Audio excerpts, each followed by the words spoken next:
Aleluia. João 3, versículo 22.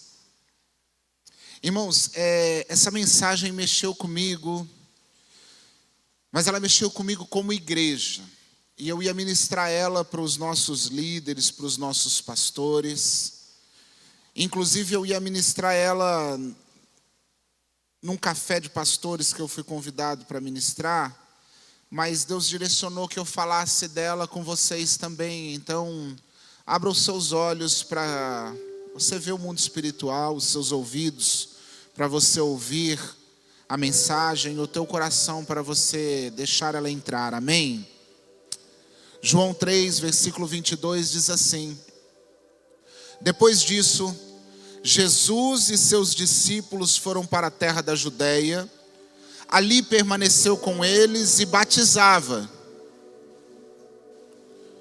E João também estava batizando em Enom, perto de Salim, porque havia ali muitas águas, e o povo vinha para ser batizado, porquanto João ainda não tinha sido aprisionado. Então surgiu uma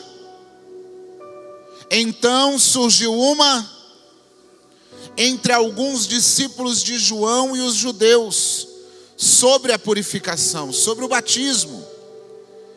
E se dirigiram a João e lhe disseram: Rabi, aquele que estava contigo do outro lado do Jordão, de quem tens dado o testemunho, está batizando e todos estão indo ao encontro dele.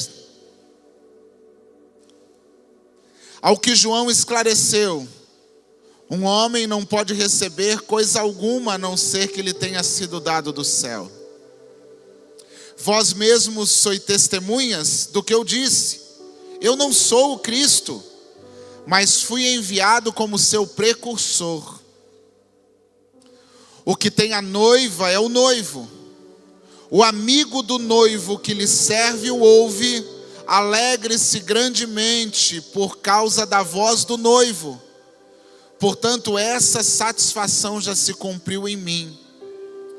É necessário que ele cresça e eu diminua. Amém. Obrigado pela tua palavra, Senhor.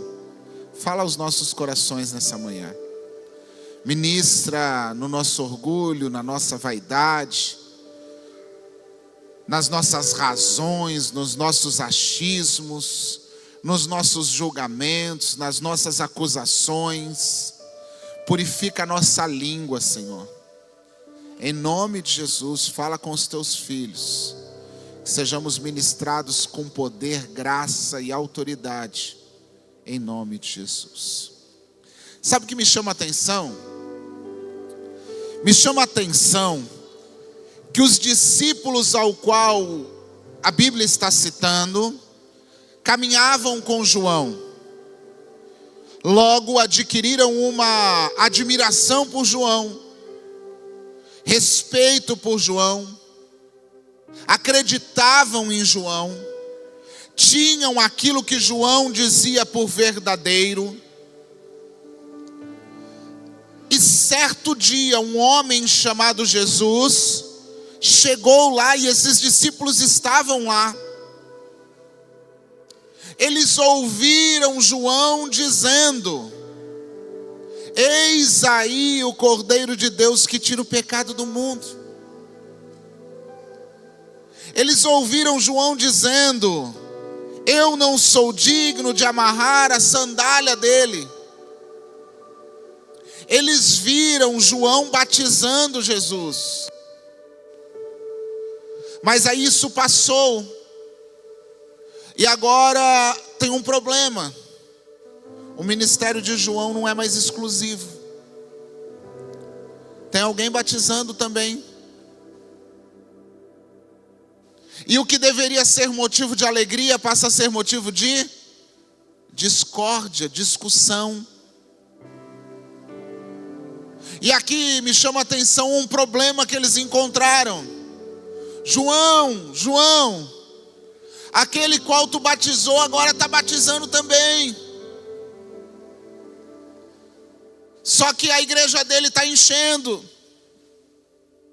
Eles estão indo procurar Ele, pararam de vir procurar nós.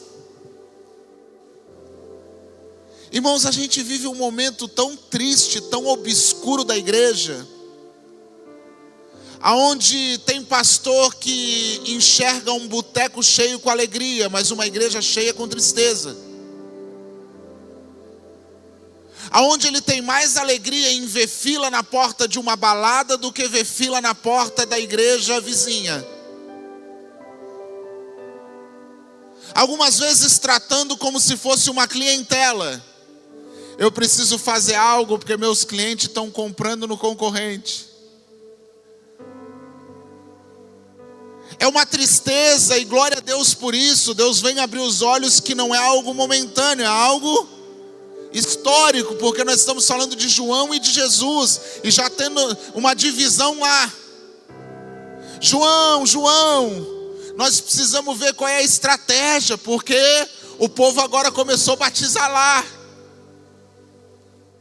Aí sabe o que começa? Começa um jogo de acusação. Também a parede é preta. Também eles fazem bagunça na praia, daí o povo vai. Irmão, a gente vive um tempo onde o meu insucesso, o meu fracasso, as minhas decepções precisam ser justificadas rebaixando o sucesso dos outros. O incômodo deles é: João, como isso, João? Por que o povo parou de vir aqui e está indo lá? Por que o povo não está mais desfrutando daqui e agora está desfrutando lá? Só que João, como um líder sábio, e eu acho que isso hoje é o que mais precisa para essa geração. Ele poderia botar fogo na fogueira aqui, poderia dizer: não, nós precisamos ir lá. Vamos lá ver o que está acontecendo. Nós precisamos começar a atacar essa outra igreja. Nós precisamos descobrir uns podres desse pastor lá, porque nós precisamos falar. João diz assim: escuta, nada pode ser dado se do céu não vier. João, ele mata a fofoca já na raiz. João, ele acaba com a picuinha dando no meio já. Vocês estão preocupados com o quê? Vocês estão questionando o quê? E para não ficar só por isso, João diz assim: vocês ouviram alguma vez eu dizer que eu que sou o Cristo? Eu não sou o Cristo. O meu papel não é fazer de conta que eu sou Cristo, nem tomar o lugar do Cristo. O meu papel é apontar para Ele. Eu quero ministrar isso nessa manhã com você, para a gente ter discernimento de algumas ações, de algumas atitudes, e não apenas do Evangelho, não apenas como igreja, mas da nossa vida. E eu começo dizendo para você que questionar o resultado dos outros não significa ter resultado. Quando eu me satisfaço,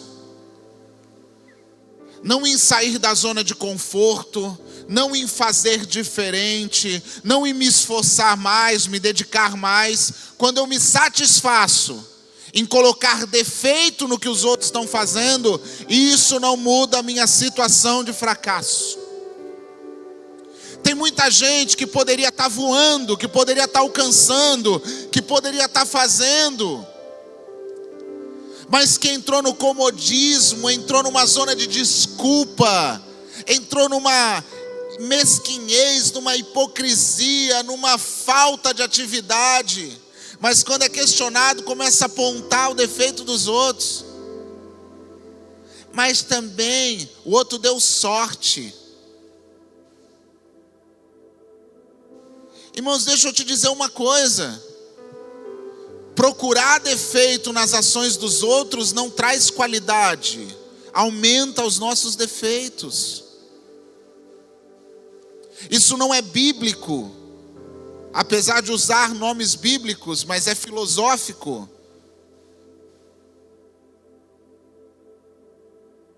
Quando Paulo fala de Pedro, conheço mais de Paulo do que de Pedro. Quando Pedro fala de Paulo, conheço mais de Paulo do que de Pedro. Eu conheço mais a respeito do caráter de quem está falando dos outros do que sobre o que ele está falando dos outros, irmãos. Porque aquele que fala de alguém para você, fala de você para alguém. Aquele que te procura para falar mal dos outros, procura alguém para falar mal de você, irmãos. Na verdade, isso é uma isca do fofoqueiro para você se sentir confortável para abrir o teu coração. Aí ele chega para você falando mal de alguém, para você se sentir numa zona de conforto para colocar para fora. Aí quando coloca para fora, ele liga o gravador. Aí ele sai dessa conversa louco para achar o próximo ouvido para dizer: eu estava falando com o fulano agora. E tu acredita que ele acha isso? Irmão, a gente conhece mais a respeito da pessoa que está falando dos outros, porque quando está falando dos outros, a gente não está nem ouvindo, irmão. A não ser que você seja outro fofoqueiro que está interessado na vida dos outros. Porque está tão difícil cuidar da minha, irmão. Aí quando você se torna cristão, que você tem uma obrigação espiritual e moral de ajudar os outros, você não tem mais tempo de prejudicar os outros. Você tem uma obrigação espiritual, ministerial, moral, de ser bênção na vida dos outros. Não dá mais tempo de ser maldição. Se você não pode ajudar, pelo amor de Deus, não atrapalha. Levar problemas para os outros não nos dá resultado.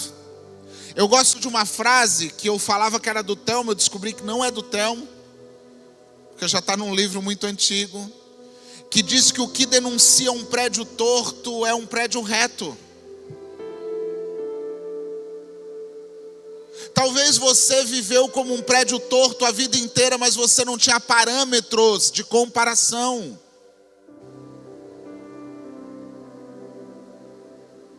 Talvez eu vou para uma cidade como Balneário Camboriú, que tem prédios mais antigos. Talvez aquele solo cedeu, talvez aquela torre trabalhou, mas a gente olhava e era imperceptível.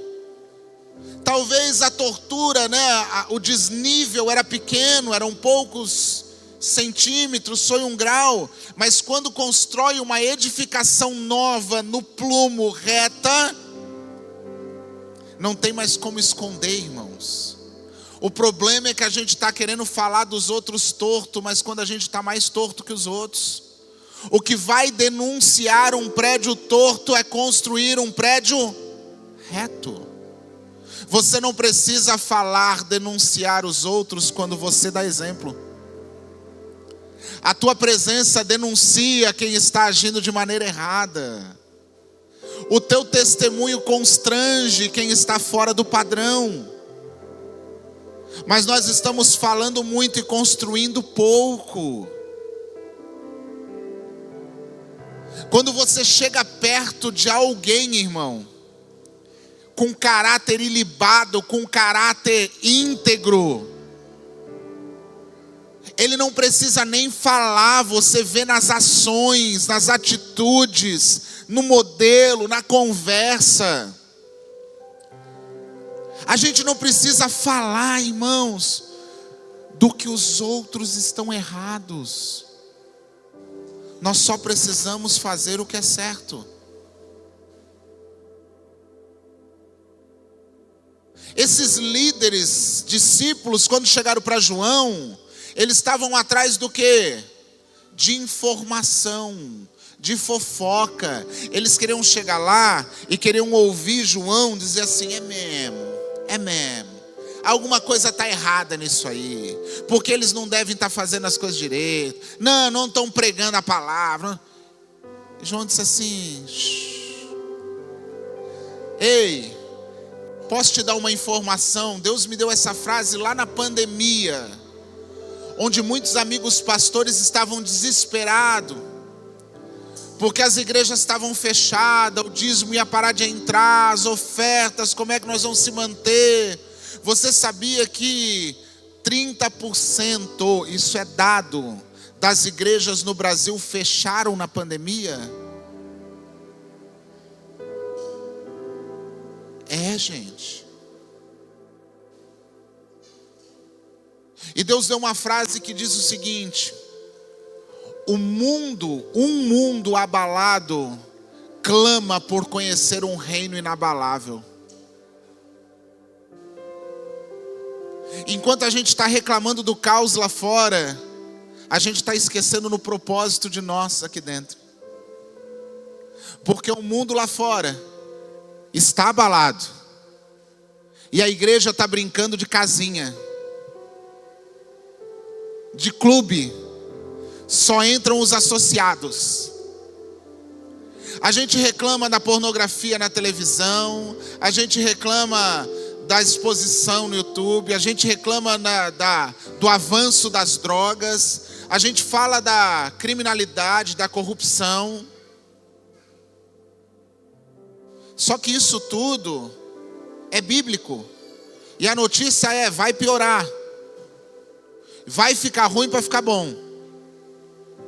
Porque a Bíblia diz que vai estreitar, irmão, vai ficar pior.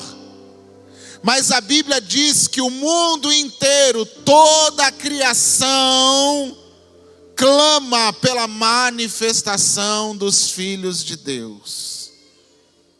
O mundo abalado, clamando para conhecer um reino inabalável, um reino incorruptível, um reino que avança e que foi implantado dentro de você. E nós estamos brincando de clube, nós estamos brincando de casinha, nós estamos falando do defeito dos outros, mas não mostrando qualidades. Eu digo para você que outro dia eu conversava, obviamente que é uma piada, mas ela precisa ser levada a sério e refletido. Nós íamos baixar um decreto que estava proibido os irmãos negociar com irmãos da igreja. Nós íamos baixar um decreto no Estatuto da Identidade, que os irmãos não poderiam negociar entre os irmãos. Porque você não tem ideia do quanto nos envergonha escutar os negócios dos irmãos.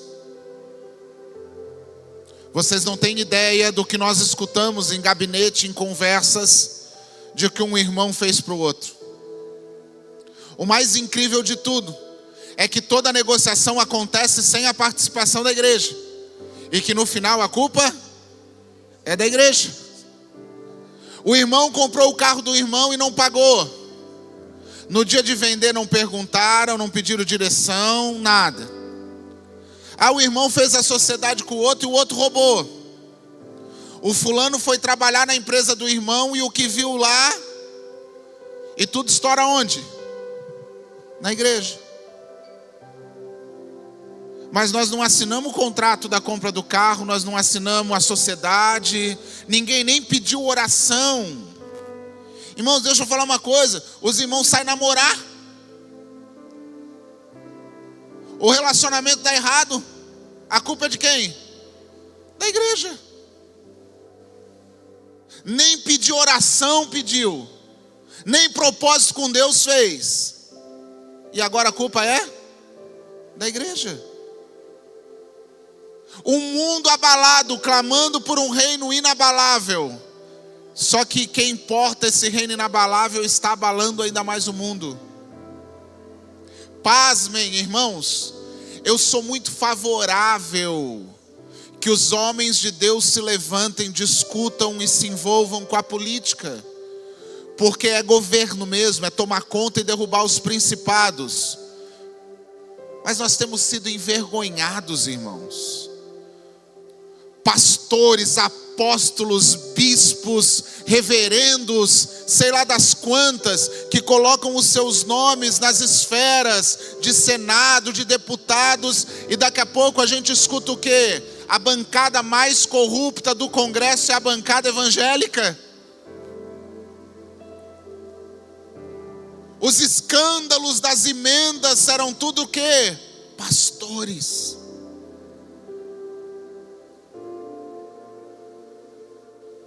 Não precisamos ir longe, irmãos.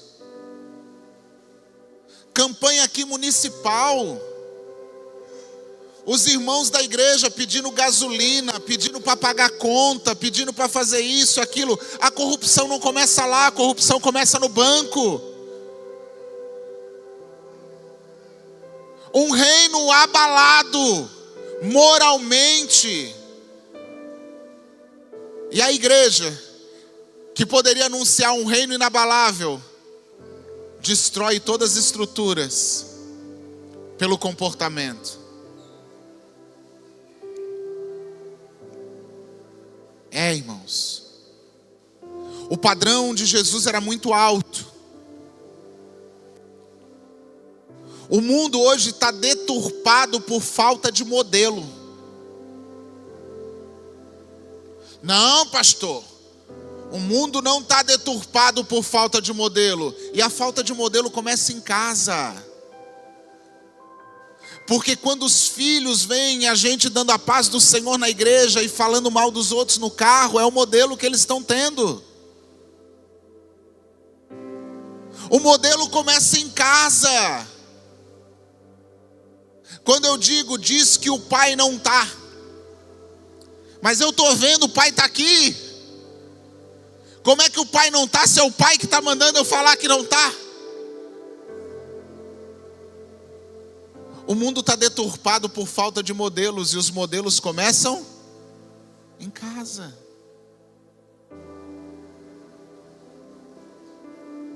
Quantos acreditam que hoje o mundo precisa de atenção?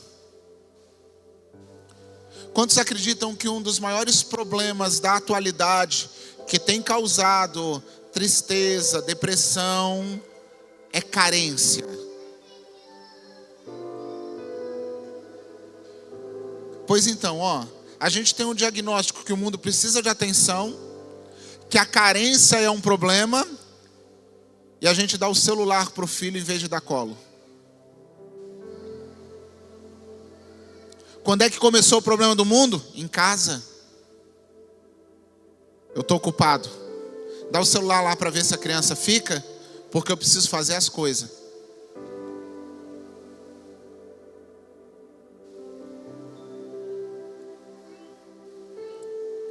Nós somos peritos em alisar as coisas. E somos horríveis em fazer carinho em pessoas. Nós alisamos o nosso celular de um jeito. Alisamos o controle da nossa televisão de um jeito. Alisamos as nossas maquiagens de um jeito. Os meus produtos de beleza. E os filhos? Põe na frente da TV. Dá o tablet, que a tela é maior.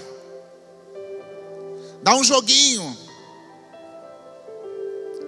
E o mundo clamando, carente. Parece que o certo é o que a maioria faz e não o que a Bíblia diz. Sabia que às vezes é ruim até quando você prega a verdade, porque as pessoas acreditam mais no padrão do que na verdade? Você sabia que a gente diz assim, escuta, você é empresário e você só nega imposto por quê? Porque todo mundo faz, pastor. Então quer dizer que o que todo mundo faz é mais verdadeiro do que a Bíblia diz. Pastor, mas é que se eu não fizer, minha empresa não sobrevive. Então o que o mundo faz se tornou um padrão. E a Bíblia diz que ela sustentaria, é uma mentira.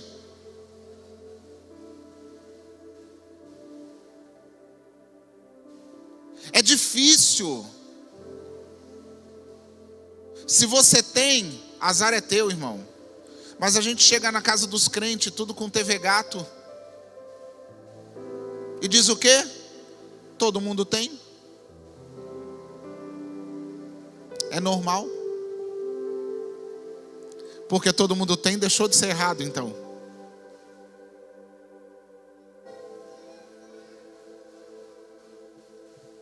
Sabia que tem gente que se incomoda que a gente pregue contra a bebida na igreja? Tem gente que se incomoda. Mal sabe, ou melhor, sabe, faz de conta que não sabe, que os problemas causados pela bebida é muito maior do que o causado pelas drogas. Que as famílias são destruídas por causa da bebida muito mais do que por causa das drogas. Ai, pastor, mas um vinhozinho não tem nada a ver. No inferno vai ter vinho também, fica tranquilo. É que o que é verdade não é confortável, gente. Por isso que a Bíblia diz que a porta da salvação é estreita. E a gente está mais incomodado com o que os outros estão fazendo do que o que nós mesmos estamos fazendo. Eu estou mais ocupado em ver um padrão nos outros do que endireitar a minha vida. Tem tanta coisa, gente, que a gente precisa alinhar, ao invés de ficar procurando nos outros. Irmão, sabe a igreja que não pode usar calça, que tem que usar saia? Glória a Deus pelaquela igreja. E quem está feliz lá, que continue lá, irmão. E qual é o problema disso? Para que eu estou incomodado com isso? Sabe aquela que não pode pintar, que não pode usar joia? Irmãos, eles cuidam da vida deles, a gente cuida da nossa vida. E glória a Deus por isso, porque vai ter gente para lá e vai ter gente para cá. Sabe aquela que tem que ficar homem de um lado, mulher do outro? Sabe? Glória a Deus por isso, porque se para eles está certo assim, que fique. Um dia chegaram para Jesus e disseram: Senhor, mas eles estão expulsando o teu nome, estão falando o teu nome. Ele disse o quê? Quem não é contra nós é por nós.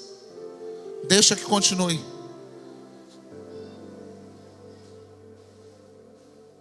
Irmão, outro dia teve um escândalo, porque 2 youtubers aí batizaram numa igreja. Aí um monte de retardado, desculpa a palavra, porque o cara que é colocado num posto de liderança, que alcança um alcance enorme, que tem uma influência enorme, vai perder tempo em falar mal lá.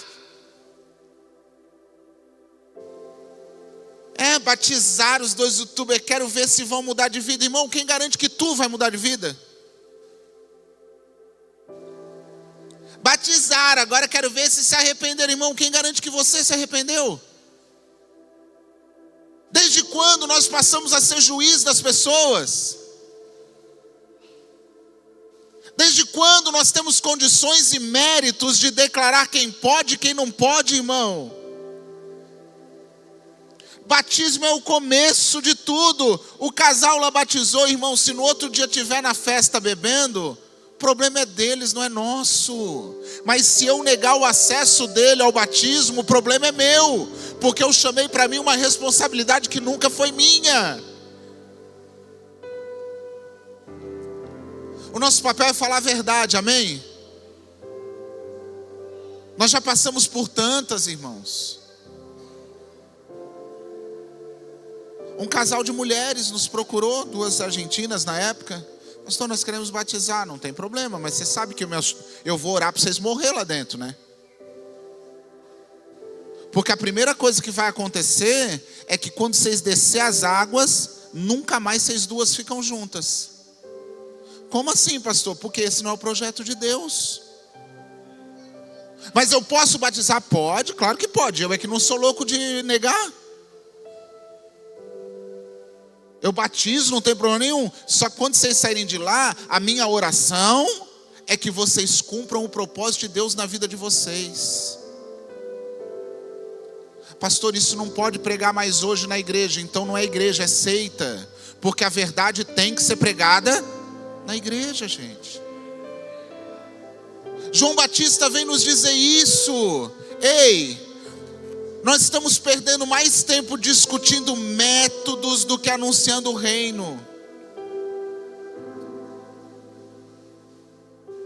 O camarada tem coragem de fazer conferência, cobrar entrada para falar de estratégias de crescimento da igreja. Vai orar, meu filho. Vai jejuar, meu filho. Aonde a presença está, as pessoas vêm. Você conhecer, irmãos, eu viajo às vezes o Brasil, vou na igreja dos meus amigos. Cara, o que está dando certo aqui tudo? Agora eu vou fazer uma conferência, vou botar 1000 pessoas aqui dentro, em vez de falar de Jesus, eu vou falar de estratégia. A maior estratégia, irmãos, é Cristo em nós, é a esperança da glória. Vou te dar uma estratégia aqui para você ganhar toda a tua família. Cristo em vós é a esperança da glória. Não é Cristo aonde você acha. Eu queria Jesus no meu marido, eu queria Jesus no meu filho. Não, Cristo em você é a esperança da glória. Você é o prédio reto que vai denunciar o prédio torto. Você tem o reino inabalado, que é a resposta para o mundo abalado. É você. Nós estamos tendo mais esforços combatendo os irmãos do que combatendo o inferno. Às vezes eu olho na internet, eu estou procurando uma palavra. Irmão, o que vem de fofoca, tem até Fuxico Gospel, sabia? Tem um site Fuxico Gospel, irmão. O dono do site é esperto, mas os visitantes do site têm que queimar, irmão. Porque o cara tem a ideia, o problema é dele. Agora nós que diz que é de Jesus ficar indo lá ver fofoca da vida dos outros. Tem pastores hoje que ganham ibope falando mal dos outros pastores, mas não fala mal do inferno, irmão.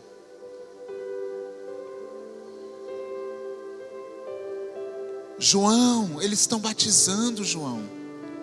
Olha quanta gente, João, que está indo lá, João.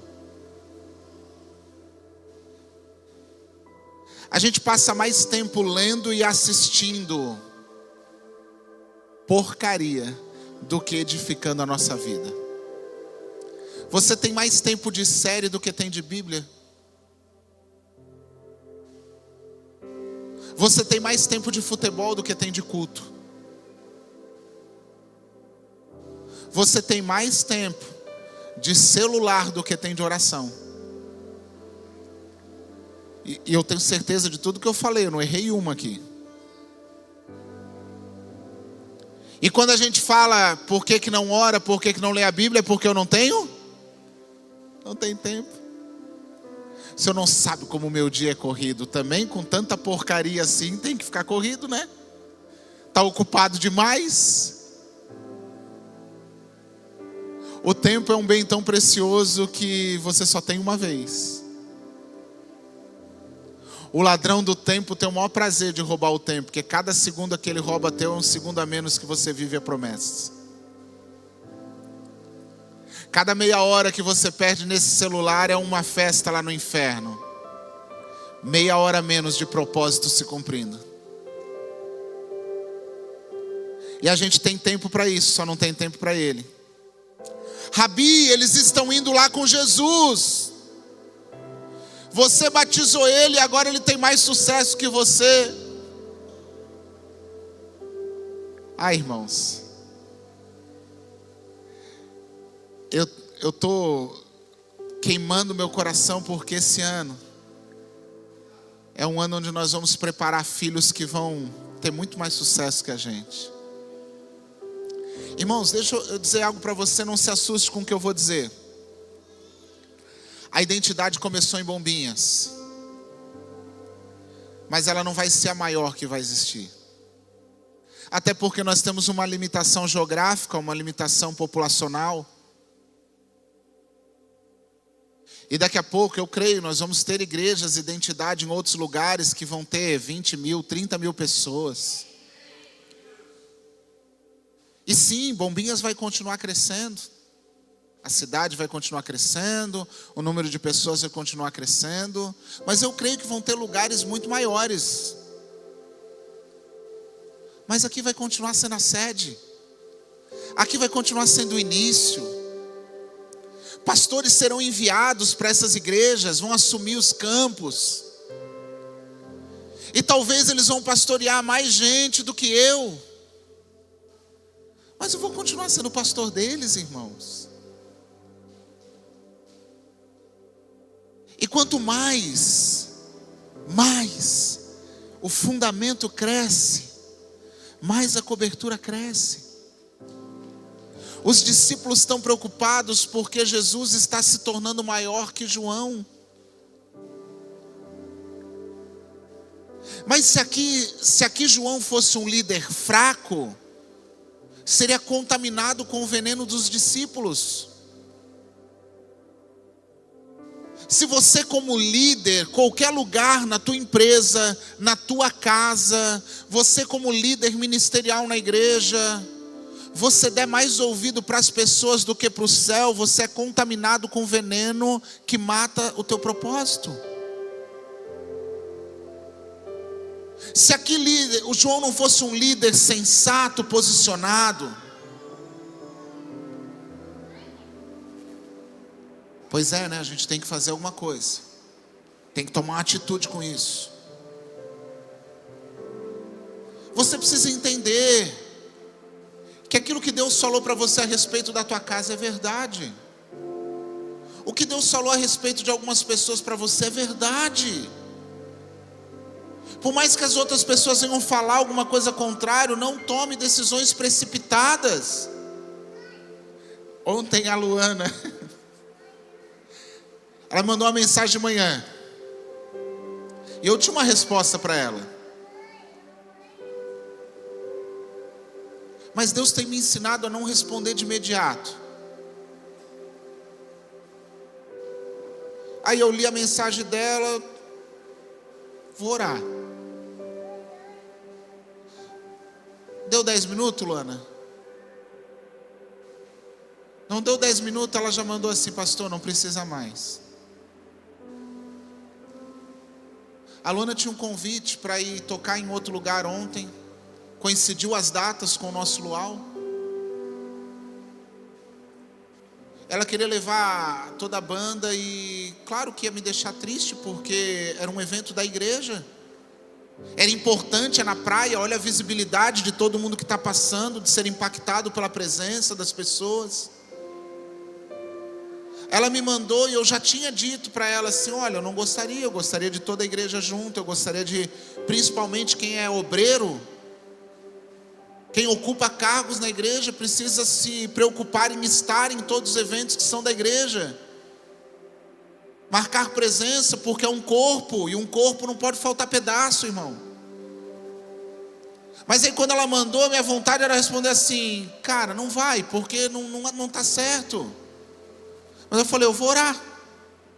E não deu 10 minutos, ela assim: o pastor lá desmarcou, nós não vamos mais. Mas se eu me movo pelo primeiro sentimento, pela coisa, talvez eu machuque as pessoas. Se você não sabe digerir as coisas primeiro, orar primeiro, pensar primeiro, talvez você está machucando muita gente.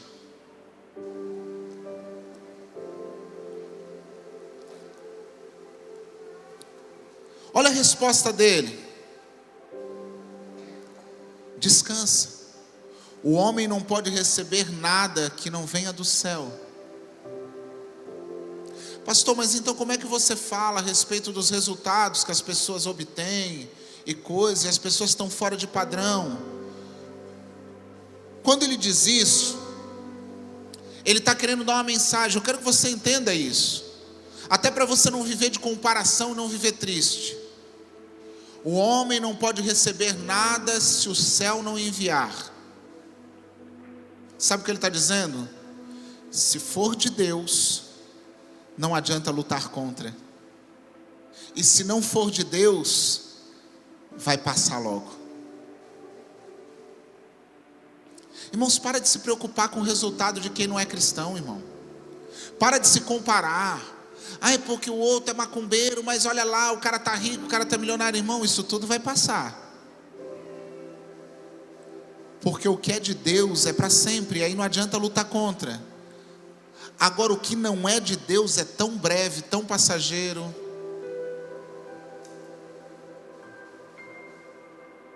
a gente tem que estar mais preocupado com aquilo que é eterno do que aquilo que é momentâneo. Ele diz assim: eu não sou o Cristo. Irmãos, deixa eu dizer uma coisa para você bem forte, bem firme, para você entender. Eu sei qual é a identidade que como igreja nós carregamos. Eu sei qual é a visão que Deus nos deu. É tão triste as pessoas dizem: ai pastor, porque eu acho que devia ser assim, porque lá na outra igreja fazia assim, assim, assado. Irmão, você não está na outra igreja. E eu não estou dizendo que o que a outra igreja faz é errado, eu estou dizendo que não é o que Deus mandou a gente fazer. Pastor, é porque aqui canta música em medley, mas eu gosto da música inteira. Irmão, aqui é assim. E foi, Deus falou assim, a gente fez assim, até hoje assim. Deus tem se agradado, tem dado certo. Pastor, o senhor tem que fazer a sessão do descarrego, porque tem igreja que faz, sai tanto capeta. Eles foram chamados para isso, nós não fomos, irmão. E nós não vamos fazer. Porque se Deus não mandar, a gente fica onde está. Pastor, e se Deus mandar, no outro dia, você vai ver um corredor aqui, os capeta caindo. Mas é se Deus mandar, não se você pedir, irmão. Porque se a gente se mover para agradar você, eu vou desagradar Ele. E o que João está dizendo é assim, ó: ei, eu não sou o Cristo. Deixa eu falar para você, eu sou o pastor Alex, tá? Eu não salvo ninguém, eu não curo ninguém, e eu não realizo milagre. Não faço isso, irmão. Porque o meu papel não é salvar, não é curar e não é realizar milagre. Mas eu tenho a obrigação de apontar para quem faz. Não carrega esse peso no teu ministério. As pessoas vão cobrar você disso.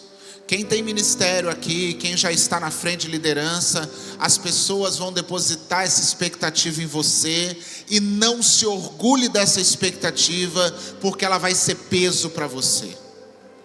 As pessoas vão depositar em cima de você uma carga que não é sua. As pessoas vão jogar em você: eu preciso que você ore por mim para me curar. Irmão, orar por você eu posso te curar. Eu posso até querer, mas não sou eu que decido. Tu precisa me salvar, irmão. Eu não consigo, irmão. Olha que é uma peleja para me manter salvo.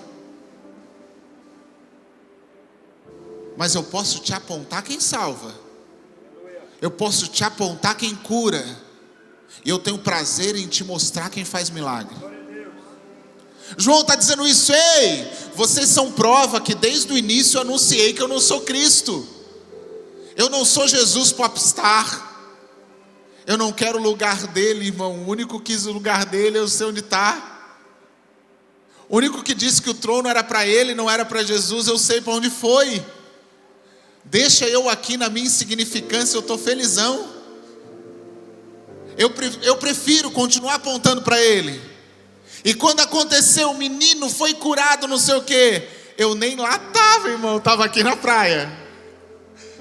Então se ele foi curado, não fui eu. Eu não toquei nele, eu não curei ele, não fiz nada. Eu orei para quem podia. Sabe lá na tua casa quando acontece os milagres? Oi pastor, o senhor deu uma palavra aquele dia, eu tomei posse. E lá na minha casa, nem lá almoçar eu fui. O milagre aconteceu lá? É porque nós oramos aqui, mas quem foi lá fazer não fui eu. Então não carregue esse peso. João está dizendo: vocês são provas de que desde o início. João está dizendo: nós fomos enviados para anunciar, não para disputar.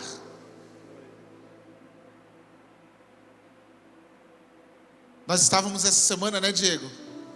Lá no encontro do Legendários, irmãos.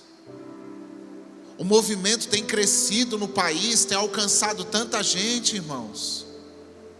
Lindo. Nós temos aqui o Homens de Honra. Pastor, e aí agora como é que fica isso?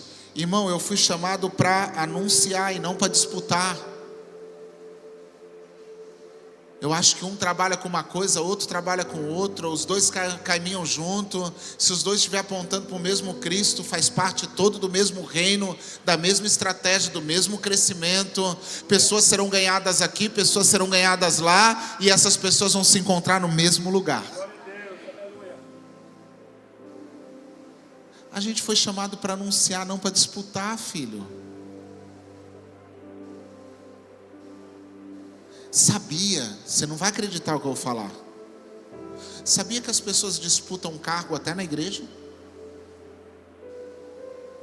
É verdade. Não entenderam nada ainda. Não entenderam nada. As pessoas procuram aquilo que não traz mérito algum. Eu preciso acabar, mas tem tanta coisa. Vou pular aqui umas partes para a gente orar e ir embora. Olha o que João diz. Presta atenção.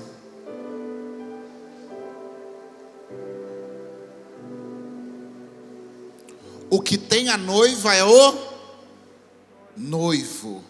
O amigo do noivo lhe serve e ouve. A noiva é do noivo. Deixa eu te dizer uma coisa. Para quem se aproveita da igreja, para quem não entende o chamado da igreja, no mundo tem alguns adjetivos bem chulos: fura-olho, talarico, falso, usurpador. Esse é o nome de quem quer roubar a noiva dos outros. Tem gente que às vezes está preocupado em roubar a gente das outras igrejas. Tem gente que às vezes está fazendo campanha para chamar a gente que está de outra igreja para sair para cá. Irmão, está feliz lá, fica lá, irmão. Ah, ele era de outra igreja, mas está afastado, está frio. Amém, aí convida para ele não ficar longe da igreja. Mas se está bem, está em ministério, está exercendo, deixa lá, irmão. Porque a noiva não é nossa, a noiva é do noivo. Se a noiva é do noivo, todo mundo que quer roubar a noiva está traindo o noivo. O amigo do noivo, nós devemos ser amigos do noivo. Lembra, você já fez isso, eu tenho certeza. Lembra quando você tinha vergonha? Aí você pedia para um amigo mandar um recadinho para você. A gente fazia isso nas festinhas de colégio. A gente estava morrendo de vergonha de tomar uma cortada, um não. Aí a gente falava para um amigo, para uma amiga que conhecia, falava assim: ó, vai lá, vê se ela quer ficar comigo. Irmão, nosso papel aqui é pombo correio do noivo. O nosso papel não é perguntar se a noiva quer casar com a gente. O nosso papel é perguntar se a noiva quer casar com o noivo. Escuta, Jesus mandou eu aqui para te perguntar se você quer namorar com ele. Jesus me mandou aqui para te perguntar se você não está afim de entrar num relacionamento com ele. Ei, você fez isso? Você mandou cartinha, você fez coisa. Nós somos amigos do noivo. Nós trabalhamos para que o noivo alcance o objetivo. Nós não podemos nos deliciar da noiva. Por quê? Porque a noiva é prometida, a noiva é comprometida. E também não podemos ser noivas esculachada, suja. Quando a gente é amigo do noivo, a gente está apresentando o noivo para a noiva. E quando a gente é noiva, a gente está se preparando para o noivo. Não dá para ser noiva rebelde. Não dá para ser noiva prostituta. É, pastor, noiva prostituta, isso. Porque noiva de casamento tem intimidade no secreto com o noivo. Noiva prostituta só tem intimidade em público. Quando está sozinho, é pornografia, é besteira, é isso, é aquilo. Agora quando está em público, lá. Noiva é intimidade, prostituta é exibição.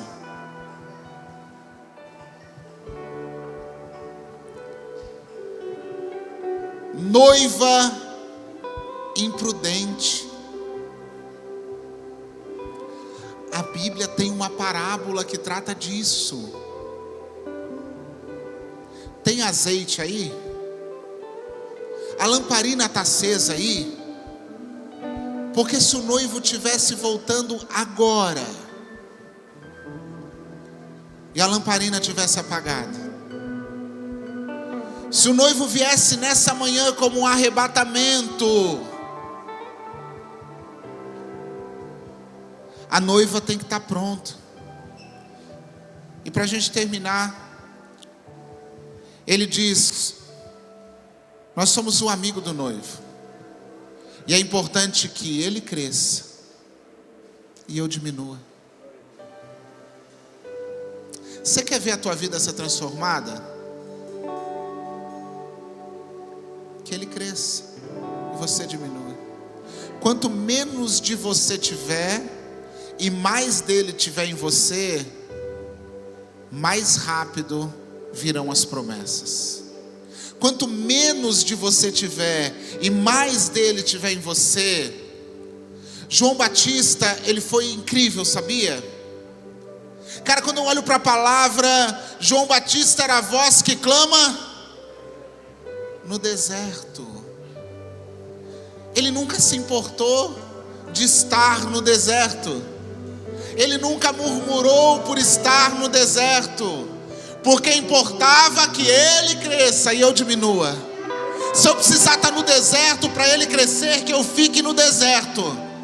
Se eu precisar estar no deserto para ele aparecer e não eu, que eu esteja no deserto.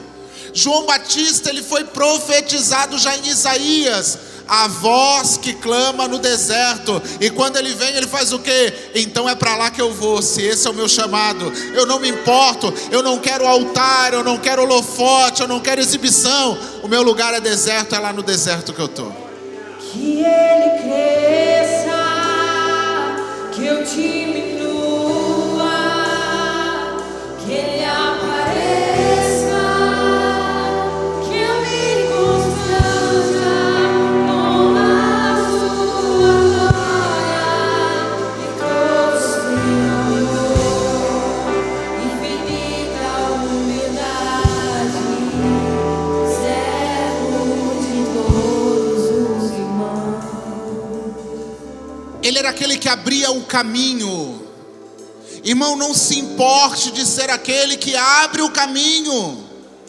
Ele dizia: eu não sou o caminho, mas eu abro o caminho. Você já viu aquelas pessoas que só fazem se for para elas? Eu não vou fazer isso para os outros virem e desfrutar. João Batista disse: deixa que eu vou, e quando tudo estiver preparado você vem. Irmão, eu falei de abrir igrejas. Sabia que nós vamos enviar gente para abrir caminho? A pessoa vai lá, vai começar a CIA, vai fazer, vai unir pessoas, e daqui a pouco vai dizer: agora pega que está pronto, só toca a igreja que eu vou para outro lugar. Abrir caminho, irmãos. Eu não vou lá me desgastar, investir para os outros pegar o bem bom. João Batista abria caminho, irmão. Ei, sem vaidade, sem holofote, sem riqueza, João Batista denunciou o pecado até diante da morte. Herodes queria casar com a sua cunhada, Herodíades, esposa do seu irmão Filipe. Herodes rouba a esposa do seu irmão para casar. João Batista vem e denuncia. Ei, nós precisamos de homens e mulheres que amem a Deus acima de todas as coisas e odeiem o pecado acima de tudo. Ele denunciou o pecado, ele foi preso. João, tu vai ser morto. A morte é lucro se eu tiver firmado na verdade. O ódio era tanto que certo dia Herodes chama a filha de Herodíades para dançar e diz para ela: pede qualquer coisa, que até a metade do reino eu te dou. Qualquer coisa. Pensa na mulher olhando a situação: vou pedir um palácio, vou pedir riqueza, vou pedir uma cidade inteira para mim, vou pedir o que eu quiser. Aí ela vai para a mãe e diz: mãe, o que eu peço? A mãe diz: pede a cabeça de João Batista. Já pensou? Metade do reino a cabeça de João. O ódio dessa mulher era tanto que ela queria a cabeça de João. E pergunta para João: continua sendo pecado, continua sendo errado, e eu continuo posicionado no que é certo. O nosso problema hoje é, dependendo da ameaça, eu dou uma amolecida. Ei, deixa eu te dizer, João Batista, ele pregou algo que deixa as igrejas vazias hoje: arrependimento. As pessoas chegavam achando que ia ter milagre, que a fila da bênção ia crescer. Ele dizia: arrependam-se, raça de víboras. O discurso de João Batista não era para agradar as pessoas, era para agradar aquele que enviou a ele. Mas se o Senhor pregar assim, elas vão embora. Se elas não se arrepender, elas nunca estiveram aqui. Se pregar assim, não ficam na igreja. Se elas não se arrepender, elas nunca foram igrejas. Pastor, se o Senhor pregar assim, vai dar divisão. Aquele que não se arrependeu já está dividido. João Batista tinha um discurso: arrependimento. João Batista tinha um discurso: não olhem para mim, eu não sou o Cordeiro de Deus. Eu sou tão pequeno, eu sou tão insignificante, que nem para amarrar a sandália dos pés dele eu presto. Irmãos, não olhem para mim, não olhem para pessoas, não olhem para líderes. Nós somos tão falhos, nós somos tão imundos, nós somos tão ruins, que nós vamos te machucar, nós vamos te decepcionar. Olhe para Ele, olhe para Ele. E quando você identificar uma falha no teu líder, no teu pastor, ore por mim, porque eu sou pecador. Quando você achar uma falha no teu irmão do lado, ore por ele. Não olhe para ele, ore por ele. Eu não sou o Cordeiro do mundo, eu não tiro o pecado do mundo, eu não sou a salvação, eu não sou a cura, eu não sou o milagre. Nós só podemos apontar para quem é, nós só podemos colocar os nossos olhos em quem é. E quanto maior a falha do teu irmão do lado, maior tem que ser a misericórdia tua sobre ele. Em nome de Jesus, você pode ficar de pé?